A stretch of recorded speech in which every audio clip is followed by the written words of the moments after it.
Another really popular as a service model in the cloud is called CaaS, or again, another pronunciation, CaaS, or container as a service. And so while I won't go into what a container actually is, we are talking about Docker containers in this conversation. But while that's not exactly relevant, the point is that to host a container, you have a couple of options. You have to think about how you're going to scale the number of containers you have if you have something that needs to run across a load balanced set. Or you might think about a scale in terms of a job. Maybe you've got 100 instances of a job that's solving a problem through a divide and conquer scenario. So in order to spin up those containers or start those containers, manage their life cycle, turn them down when you no longer need them, you need a platform. Again, this all, much like FaaS we talked about yesterday, is really just a specialized version of platform as a service. That's much the same with container as a service, or CaaS. Container as a service is not really too dissimilar from CaaS in that its goal is to host an application.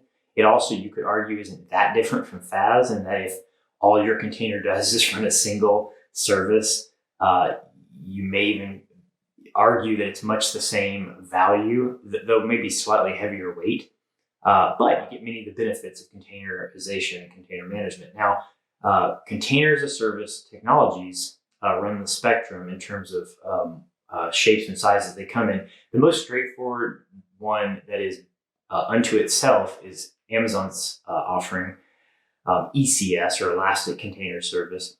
That said, Microsoft and Azure has one as well. Interestingly enough, it's also the same offering as it's the generic platform as a service offering for hosting apps. It's just that supports containers as well. You also have things like Heroku that largely base themselves on containers, and you have the option to either bring your own container or leverage one of theirs.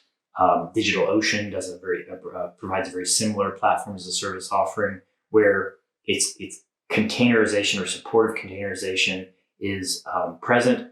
I will say that because it comes in lots of different shapes and sizes and service offerings, the container as a service model can be more or less low level and granular in terms of controls.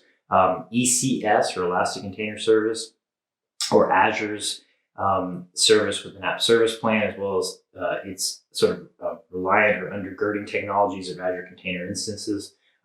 These all come together in different ways. Now, what's interesting is ECS, or rather the Amazon's CaaS offering, or Container as a Service offering, ends up looking and smelling and having really similar characteristics to tomorrow's video in terms of technology. It's just that, unlike relying on Kubernetes for what's called orchestration, or this notion of managing the container lifecycle and container dependencies and networking concerns and instance management, or spin up and spin down of replicas, it provides many of the same services that Kubernetes provides.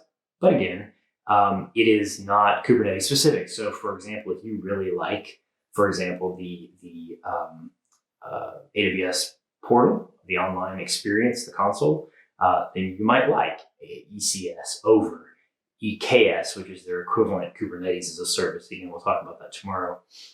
But container as a service, or CaaS, not to be confused, by the way, with UCaaS, which is Unified Communications as a Service. But container as a service, again, is about hosting containers.